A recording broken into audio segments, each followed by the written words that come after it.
So my name is Dániel Rényi. Uh, I'm from Hungary. I'm 43 years old. I'm a journalist. In Hungary, you say your name in an opposite direction. So actually, my name is Rényi Dániel. That's how I introduce myself in Hungary. But internationally, my name is Dániel Rényi. I'm using actually Dániel is the name I'm using as a first name. Well, the Bupkes is no stranger to all kinds of names that sort of we walk through in life based on the context and the conditions and the people we're around. So whether it's Paul Daniel or Daniel Paul or Rainey Paul or however you'd like to be identified is certainly perfectly fine with us at the Bupkes. Uh, as host of the Bupkes podcast, Talk About Bupkes, I'm William Noah Glucroft and welcoming everyone to another episode. It's been a while, but we're happy to be back. And on the other side of the glass, we have Roz. Hi, Roz. Hi there. Um, who will be chiming in when my intellect goes awry, which is quite frequently. The brains behind the true brains behind the operation, I think. We're so pleased to have Daniel. Can we go with Daniel? Should we go with something Yeah, else? please. Let's go with Daniel, Daniel. okay. We're so pleased to have Daniel with us on Talk About Bupkes. Um, as he began saying, a Hungarian journalist who has quite literally written the book on both the man and the era of Viktor Orbán that is maybe receding, at least in any kind of acute sense, becoming something of history. But there's just so much that's come out of it, so much to still grapple with, so much to confront in the question of liberal or illiberal democratic politics, and that's what we want to get in today. So Daniel's joining us. You're in Budapest right now, yes? Where you're from? Yes, I'm in Budapest. I'm on the Buda side actually of Budapest. Excellent. Everyone knows the Buddhist side is the side to be on, right? Yes. I imagine that's something of a bit of a local competition, maybe. Have you been to Which Budapest before? Have you been to Budapest before? Yes, it's been a very long time. I've unfortunately been somewhat avoiding Hungary, partly because of the Orban situation, as I know many people probably have. But I've had the pleasure of experiencing Budapest. I think one of the grandest cities I think Europe has to offer. I don't know, Roz, if you concur. I only from pictures. I actually haven't had the pleasure of being You've there. never been you've never been to Budapest. I'm I've never been. shocked. I've never been to Budapest. It's Oh amazing. my goodness. I Well, I do think go the bub. around, but I have not yet been there. So I hope that when the moment arrives, that Daniel will be around to show us what's left and what the institutions are like and what the landmarks are like after this era has receded. Yeah, Yeah. Well, I'm shocked and appalled, really, Ross, that you haven't been to Budapest, I given your I'm very sorry. It's very yeah, disappointing. that it's okay. You know, It happens. Nobody's perfect. Exactly. Um, So on that so note, I guess, yeah, let's get started with, there's so many things we want to ask you, there's so Daniel. much. So as we're recording this, I think we're about time is playing games with me right now, but I think we're about 2 weeks since Magyar was sworn in as prime minister, as the new prime minister of Hungary. We're about what 3, almost 4 weeks since the election that swept him and his party into really a constant, absolute majority power. Mhm. So just to give our audiences a little sense of context of where we are based on when they're listening to this episode, we're in the very, very, literally the very early days of this new government, this new um, sort of arrangement, constellation of politics in Hungary, maybe an old new arrangement. That's what we're going to get into. Daniel, maybe you can first just give us a state of play. Where are things right now, 2, 3 weeks into the beginning of this new government?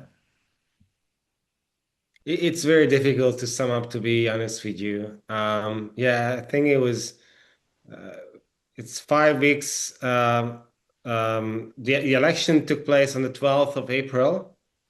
So I think it was 5 weeks ago. Um, Yeah. Peter Magyar sworn in almost 2 weeks ago on Saturday, so it'll be 2 weeks tomorrow. He actually went to his first official international trip to Warsaw and then to Vienna. Now he just returned to Budapest today. Um, It's very difficult to sum up. The reason why it's difficult to sum up is that actually it's not only the beginning of something, but also it is the end of something.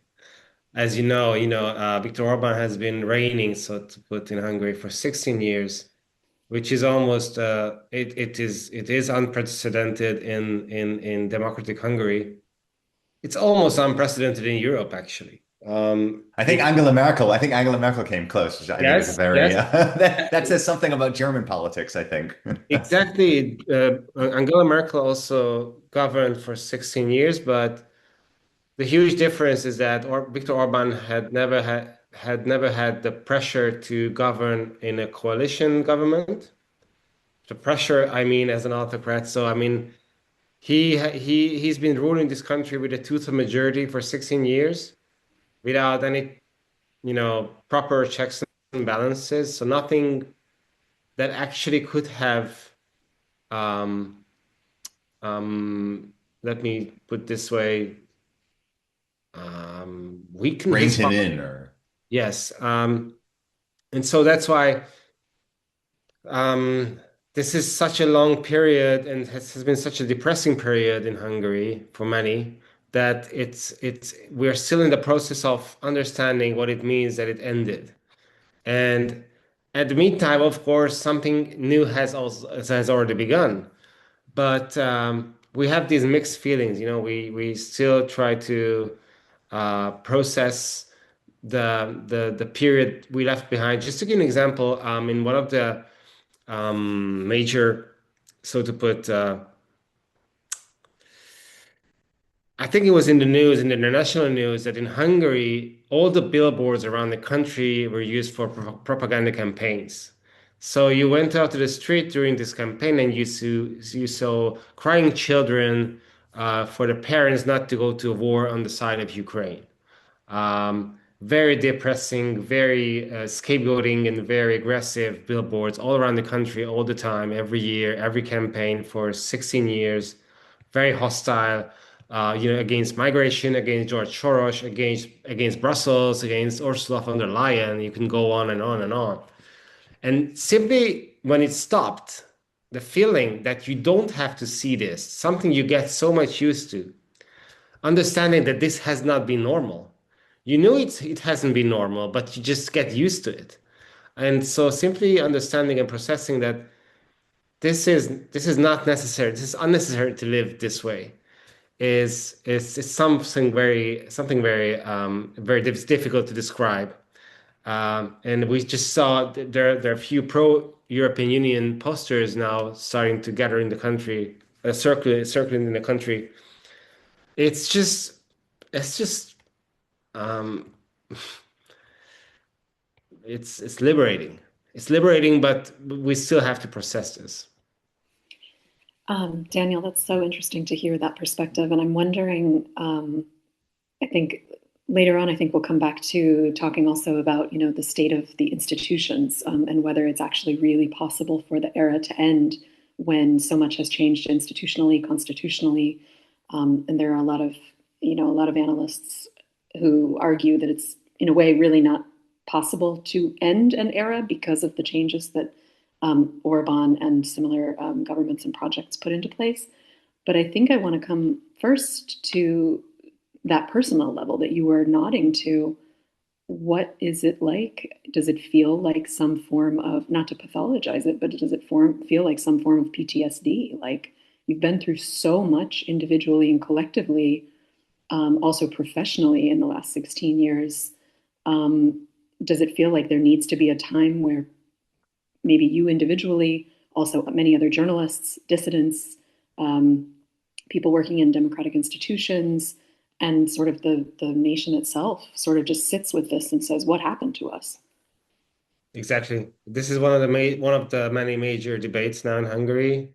The PTSD after urbanism and how we deal with it, how we process it, how we people start to understand, for instance, that we have to live together in the same country. So like many people who have somehow contributed to the government, worked for pro-government media on a low level, worked for state institutions on a low level, had deals with the government in any particular industry, let it be film or let it be media, let it be energy, whatever. So, this is a small country, 10 million people, and many people had to somehow cooperate with the government. And then there's a huge debate and sometimes even hostile debate on like who you can consider as a collaborant, and who did it because of they had to do it. And we understand that somehow everyone was in a victim of this system, and but how it's very difficult to measure the responsibility. And so PTSD is absolutely, that's a very good phrase to describe what people are actually in many people are actually in Hungary. Me myself, actually, in person, I mean, I have been covering this regime for 16 years, which is, I started to become a political journalist by the age of 26 in 2009. I'm 43. So we're talking about the majority of my adulthood. And, Essentially, your whole career has been covering my Orbán. whole career, it's a career, it's a life, Mhm. it's a state of mind that you have to deal with now that it's over. And there is some kind of a liberation. There's a huge relief in many senses because it feels like it's really over, and something totally new just started. Not only the government is new, but actually because the government comes from a brand new opposition. The opposition, the old opposition, the traditional opposition also vanished. So it really feels like a change of regime at the moment. So there's the relief, but there's also wrath, I have to say. So we start to feel like what has been taken away from us.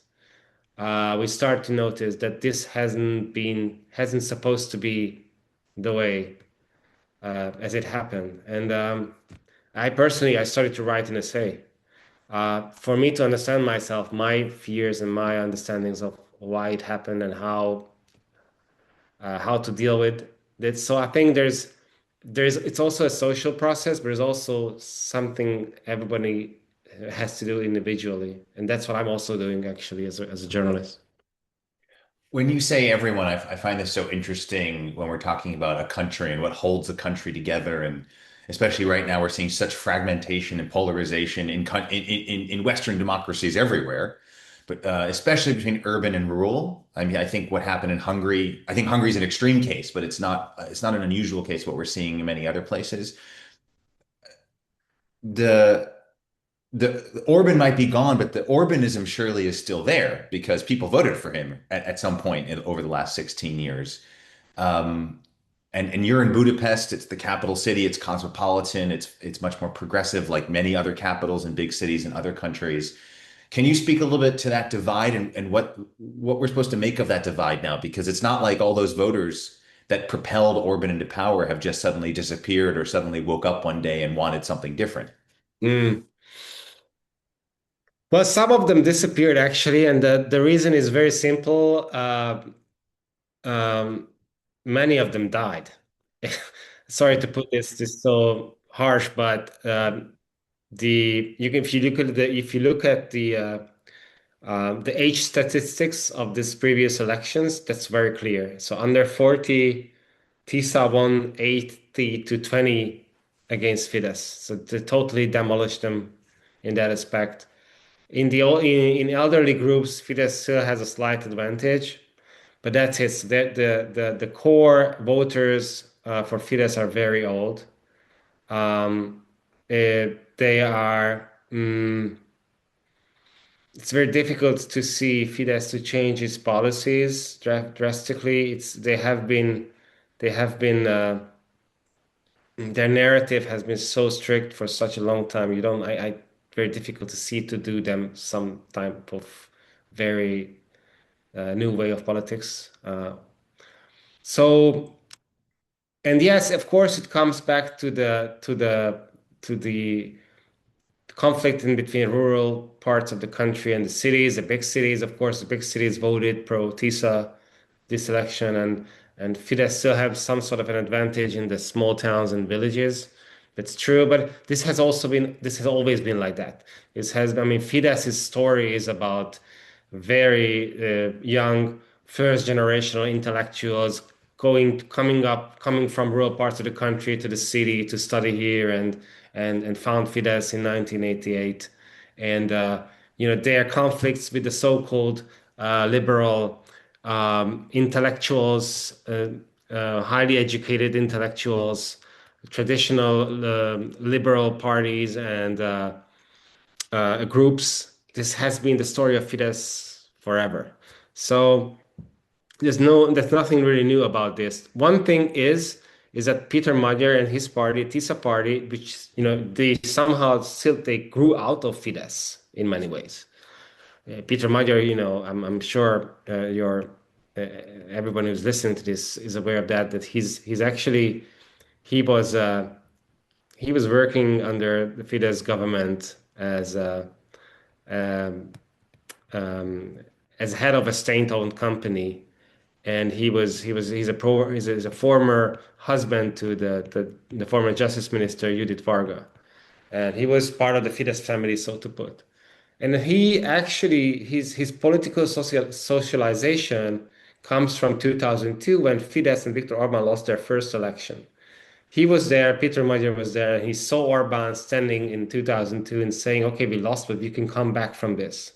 And what Orbán did is that he went to all the parts of the country, holding rallies, talked to people. It was, there was a first round of the election and between the second round of the election, Orbán went and convinced hundreds of thousands of people to vote for Fidesz, and he almost made it. And the whole movement around Fidesz strengthened itself in 2002, even though they lost. Orbán created this whole movement on the right, and that was somewhat an example for Magyar. And what he actually did back starting in 2024 and 25, he also went to these huge trips around the country, holding rallies all over the place. Something never ever done before. I mean, under Orbán, nobody ever did that. Orbán was the last one who did that actually. And seeing someone standing up for this and going to the rural parts of the country and villages and holding rallies all by himself at the very beginning and actually convincing people to follow him, that was something extremely new. So I think even though Magyar was his victories, of course, it's the victory of the new generation in Hungary, but it's also a victory of people waking up in the villages and the small cities, because Fidesz still has a slight advantage in these areas of the country, but Magyar really came up very close. He also has now his it's so-called the Tisza Szigets. That's what they call the Tisza Islands. They call it because Tisza is a Hungarian river. I don't know if you're aware of that, but Tisza is a Hungarian river, and then they have these civil circles called Tisza Islands, and this is also something that refers to an old Orbán method, because Orbán founded his civil circles back in 2002 as well. So there are many similarities, but it's what you said, that this conflicts between rural parts of the country and the cities, it's still there, but it wasn't as significant this time as it used to be, because Magyar also gained a lot of votes in the small cities and villages around the country. That's really interesting to see how, that's a very, I think, international phenomenon, or rather a transferable phenomenon to many different places, this urban-rural divide. It's definitely something we see across the EU. One sees it in the US, no question, and in so many places. And I guess I'm wondering, on the heels of that it sounds like the kind of model that Magyar and TISA have followed is something that's very much developed by Orbán, certainly not exclusive to him, but the fact of developing and working on a ground game of get the vote out and get your message out, and really building a network over a long period of time. He seems to have been relying very, very heavily on exactly the playbook that Orbán developed. And then, of course, for 20 years, being very close to, Orbán and to Orban's associates and fellow travelers, let's say. So I'm wondering, what do we really know at this point about Magyar? It seems like certainly a lot of his policies have diverged. There's no question of that. At the same time, I have heard a lot of analysts say there are certain unknowns with concretely what his plans are in many different fields. I mean, in terms of like rapprochement to the EU, certainly it's different. Certainly it's a different story that he has made his first foreign trips to Warsaw and to Vienna. That's very symbolic in and of itself, but also on many other topics, not just about the Ukraine and Russia collectivity of topics, but also on domestic policy, on LGBTQ rights, on human rights, on whether he is going to be using the same playbook of authoritarianism to utilize and weaponize anti-Semitism, or the specter of anti-Semitism to implement a far-right agenda and crackdowns on human rights. So what do we really know about his policies? Oh, it's a good question. It's a complex one. Well, first of all, I mean, he's a right-wing politician. I think we have to underline that. So he's coming from Fidesz. He's a conservative by family. I would say he's a true conservative, because Orban used to be a conservative too, but he somehow betrayed this agenda. I couldn't put it as, you can put it more mildly, but I think that's the fact. I mean, turning to Russia, turning to the radicalization, going to the alt-right and Trumpism, and this rule and divide way of doing politics. So Orban has left the true conservatism. I think Magyar also often reflects to or suggests that he should go back to the old Fidesz way, how Fidesz did politics back in 1998 to 2002, or perhaps early 2010 years. That's something Magyar is trying to do. But he understands that there's a very colorful coalition behind him. Even though, I mean, they won by a two-third majority. Of course, one of the reasons we did that is the new electoral system that has been set up by Fidesz. So that helped actually TISA to win so huge. But even though it's a one-party government, so to put, there's a very colorful coalition behind that. I mean, I mean a very colorful mix of voters, from very liberal voters to very conservative voters, and I think Magyar is aware of that. So he understands, and if you look at the names, the government by names you can put it in a progressive. You can say it's a progressive government. For instance, his chief of staff, so the head of the prime minister's office, Bálint Rúf, he's an openly liberal politician, and there are many others. And it's a mixture. So you can find people from the old Fidesz guard, true conservatives. You can also find some progressive politicians as well. When you say, can I just interrupt really quickly to ask, and when you say liberal, in what does that mean within the Hungarian political landscape? Is it neoliberal in a very classical sense that we would understand, or is it like socially progressive on certain issues, but also somewhat conservative, or how does that play? It's very difficult to put, to be honest, because it's because of what we have been living through for the last 16 years. Is it like the scale is broken at this point? Like it's really hard to even know. The political landscape has been, it has simplified it has simplified, like there has, I mean, in the end, in this particular election, it was about Orban or anti-Orban. There was no other question. I mean, the opposition got united because they only wanted one thing is just to get rid of Orban. So when I say Bálint Rúf is a liberal politician, it's about he's a former he used to run a very popular YouTube show. throughout the last 2, 3 years about how to change the regime, and he was very open about his liberal ideas. He also worked for socialist politicians in the past and liberal politicians before 2010. So his charisma and his personality is a wide known liberal politician. So actually putting him in such a high position was like a message that Magyar understands that he has to play in different instruments in parallel. So it's just an example. I mean, I think what we know so far is that they want to do a pro-Western foreign policy.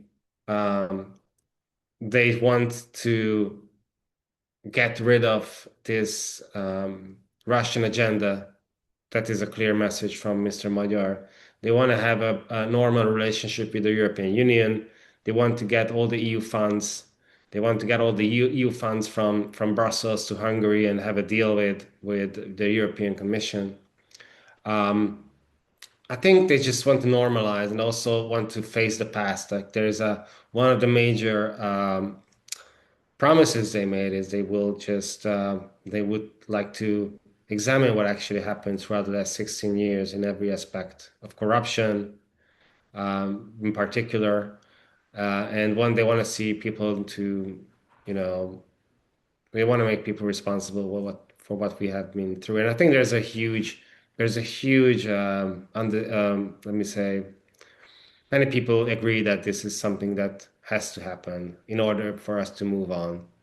And this is one of the major promises. This is one of actually the major tasks for Mr. Roof to do as head of the Prime Minister's office.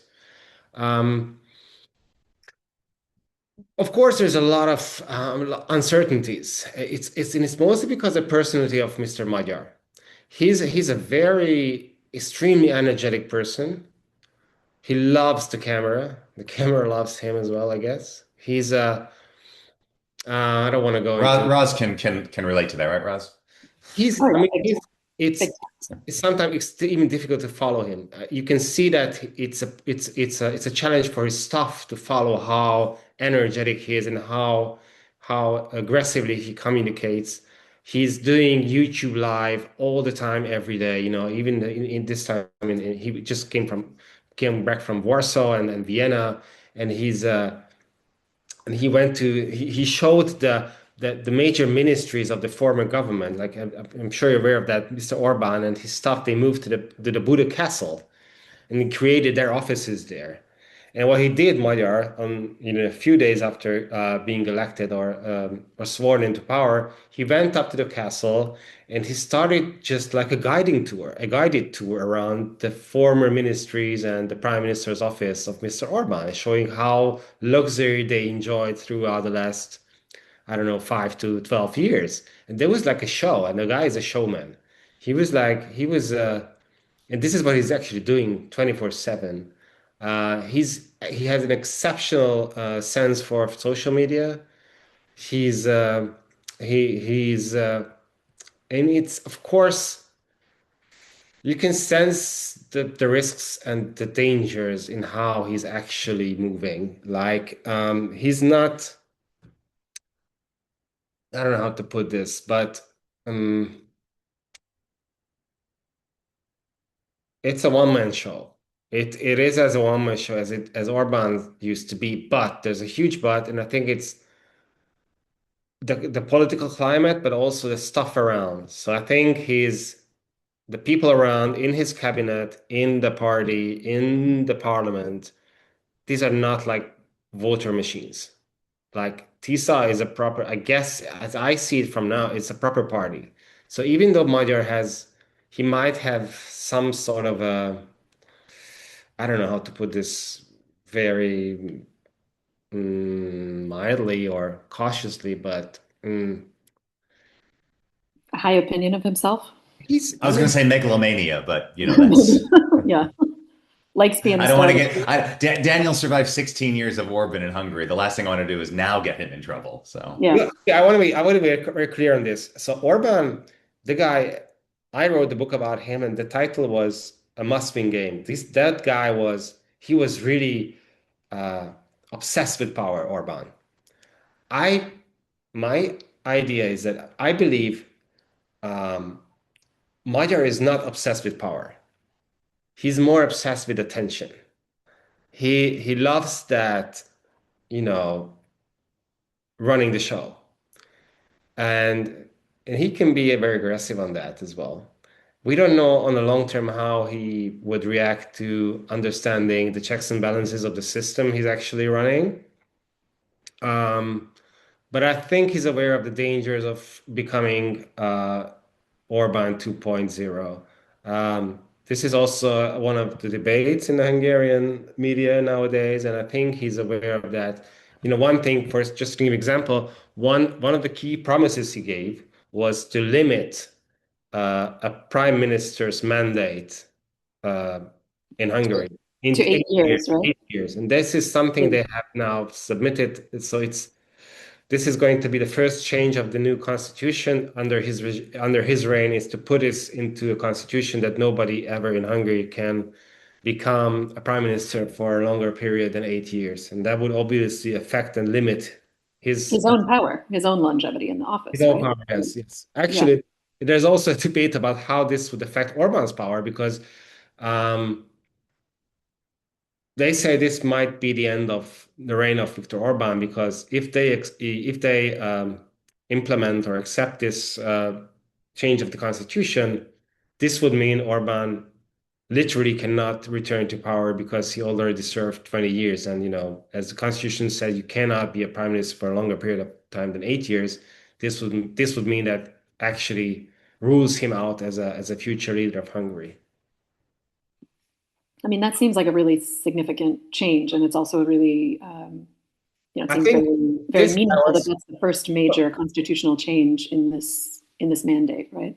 If that makes sense, I don't think he's obsessed with power, like I said. He's more obsessed with becoming a very significant person in the history books.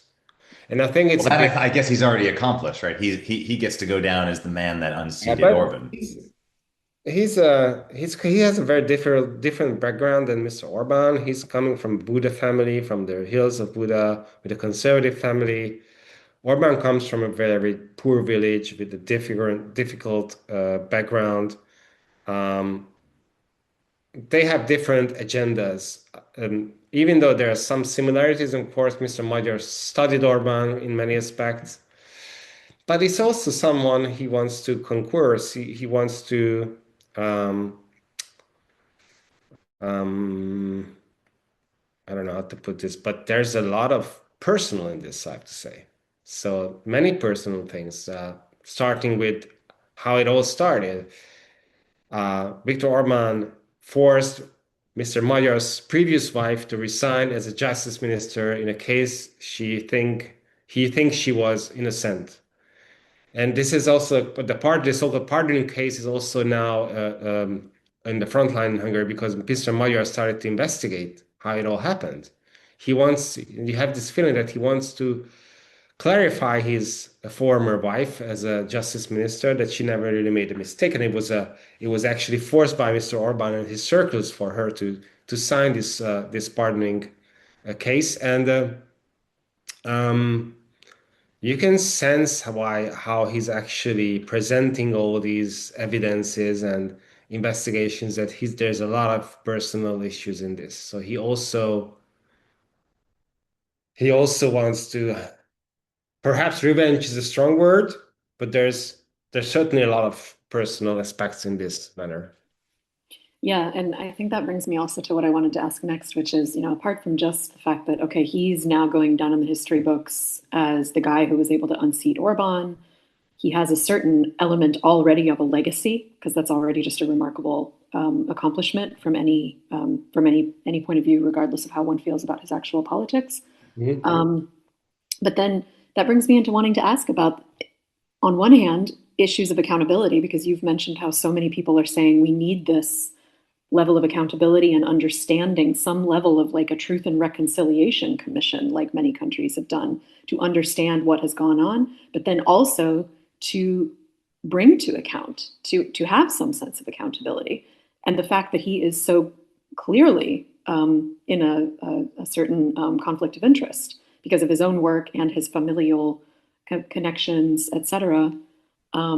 I think there's a lot of questions there. But then the larger question that I would love to hear from you about is like, do you think there is actually a chance for any form of real accountability about what's gone on the last 16 years? And how, to what degree really also are the institutions in any position to actually change? I mean, the institutional level, as we said a little bit earlier, doesn't move as quickly as changes of power actually do. So I'm wondering what you think.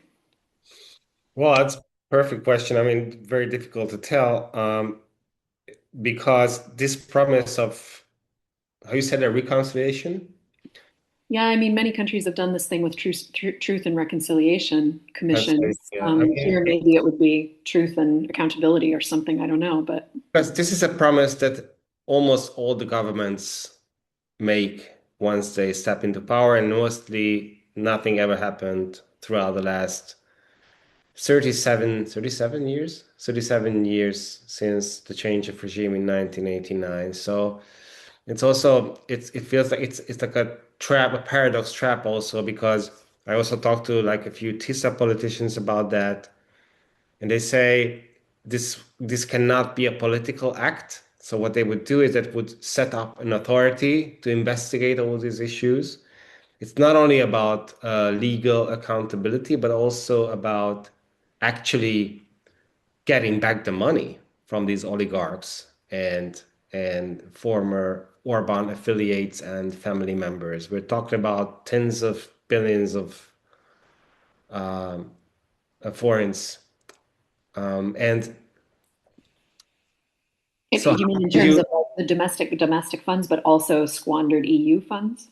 yes, yes. Yeah, And yeah. and I mean, if you are not trying to, because they say they would not interfere into this in any political way. So they would say even the appointees, the leaders of these institutions would be chosen not in a political manner, but rather in a professional manner, so to put. Um, and so how can you guarantee that these investigations would succeed if you're not interfering in a political way? That is one of the biggest questions. So, promise that there will be some sort of reconciliation without interfering. It's a big question, and we don't know how far they would go with that. But the expectations are so high that I think they cannot afford not to have some sort of a result very soon. Um, because this has been one of the key promises, and it's very difficult to. And I think it makes sense in some way that to move on after such a depressing and um, um, I don't know, aggressive, All aggressive. encompassing Yeah, regime. regime. It's Yeah, you have to draw a line. You have to draw a yeah. line. Say, yeah, it is that we have to take the. So make people responsible um, and Find some way of essentially demonstrating accountability to the electorate exactly that voted accountable. for this, because Exactly. this is what they've asked for. So it's actually a really, But this I'm is understanding it's like a really big risk for those in power to like not deliver something to the electorate. exactly. But I also think this is a political. This is a political necessity for TISA. They need to do this because the country is a very difficult economic situation, and playing these cards about pointing fingers back to Fidesz and talking about what they actually left here and how they destroy the country. It's one of their political interests, TISA's political interests. They will keep doing this for the next 1-2 years. I'm quite sure about that. So. Um, mm, and Madhur is very efficient in this. So I mean, the way he uses social media and communicates through his government speakers and directly on Facebook and on YouTube. He's all over. And and you can see that this is one of his clear agendas. Like I just mentioned, these guided tours around the ministries and the luxury ministries. He made a show out of this for days, and saying that look at our hospitals, how they look like, and look at like how many people, how many money they spend to these luxury ministries in the castle and so on and so on. So he's a he's a new type of populist, I would say, but it makes sense in many ways.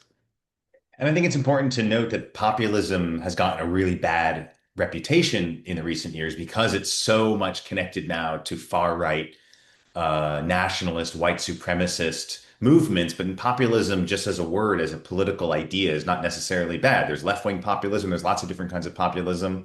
It comes down to the idea of being popular, doing what the public wants, or at least a significant amount of the public wants. And that kind of brings me to, I think, this tension that I know I feel, and I think a lot of other people feel, and I think Roz touched on that about like what exactly is this coalition and what does liberal mean in Hungary and what does pro-European mean right now. And I think this tension goes beyond Hungary because on one hand, you definitely don't want to minimize how important this moment is for Hungary, and that the illiberal politics in Hungary are on a whole different level than what we've seen develop in other countries, which have other still problems, but not at all the level of Orban. But at the same time, not sugarcoat it, because we seem to be living in a democratic moment of broken clocks and low bars, where just anyone that is slightly less bad than the worst option or the worst reality is given a lot of maybe too much hope. And so I guess I'm just curious, it's very easy to burn something down, literally or figuratively. It's very easy to oppose something, but it's much harder to build something. And as you touched on already, Daniel, as we've seen elsewhere, as we saw in Poland, for example, this very broad coalition behind Donald Tusk to bring down the PiS government, and that was it. And now they're struggling with figuring out what they are right now and what they're really moving on. And they've actually embraced a lot of the far right, anti-migrant, very harshly conservative views that the previous government had. So on that note, like what we can't look into the future, of course, but what can we what is sort of the hope for what gets built now? So we've destroyed something, we've brought something down, and that already maybe a positive step, but something has to be built now. Yes, I mean, first, it has not been destroyed yet, I have to say, because Good, excellent, yeah. 16 years. I mean, one of the major debates now in Hungary is that Magyar wants to take down the president. He even his inauguration speech, when he's sworn in, every day he says the president has to step down and make the way for a change. And the president, he doesn't want to step down so far. The president, who has been, of course, voted by Mr. Orbán's Fidesz party that in 2 years ago, he's a puppet. He's a Fidesz puppet. That's quite clear. But he's still there. Same goes for the head of the jurisdiction office. The same goes for the head of the Constitutional Court, the prosecution office, everything, the position that has been elected with a two-thirds majority by Fidesz. The big fight is how to take these people down. If they can force them politically, or would they force them legally to step down? But this will be one of the major issues or fights for the next couple of months. So even though Fidesz lost, they lost drastically. They lost, I mean, almost 1 million more voters voted for Fidesz, for TISA than Fidesz. And since the election, another 1 million voters turned away from Fidesz. So they're actually really down now, around 20%. There's a huge gap. But looking at the institutions, Fidesz is still holding their positions. The so-called deep state, the Fidesz deep state, has not been demolished yet. I'm not only talking about the administration, but also the business level, like the economy, Hungarian economy is not so huge. So all the telecom companies, the energy companies, the media, many media companies, Fidesz people are all over. And there's a huge debate like how would should the state handle these companies if they should um, break the contracts or should they try to acquire them by other business people. So we don't know yet. It's too early to tell. So the Orbanist deep state is still there, although their popularity has gone. So this is just one part. So it's not over yet. I mean, I'm I'm not saying Fidesz would just come back stronger than ever, uh, but you can never write down Viktor Orbán. He's such a fighter. He came back from so desperate positions, and he's just don't write him down. I would just say. Secondly, yeah, I mean, what could be built? It's also, of course, a question of how they could just took over all these positions. But I mean, there's a huge unity behind TISA, so this is really a historical chance. I mean, the country is just liberated. So you just go on the street and you can see the people like have the faces, uh, and then spontaneously they celebrate the younger generation in the city. It happened throughout the last couple of weeks. Huge parties all over the city. Um, there is a very special or some sort of a unity I've never witnessed before in Hungary, but we know it's not going to last forever. And just to give you it's just a personal example because I work in the media, and we in the media started to see the signs of, our position, our duty is to control the government, whatever type of government it is, and you can see the first mistakes, you can see the first problems, and you start to mention them, and then sometimes your readers turn against you because they also have to adapt to these new situations. I mean, of course, most of our readers are TISA voters now, but they are also our readers. So we are everybody has been socialized in the urbanism regime, and now we also have to adapt to this whole new situation. And people have to understand that, for instance, our position is not to just promote the government. It isn't. The And whole nature of journalism is calling the powerful to account, right? I I mean, mean, that's what it's about.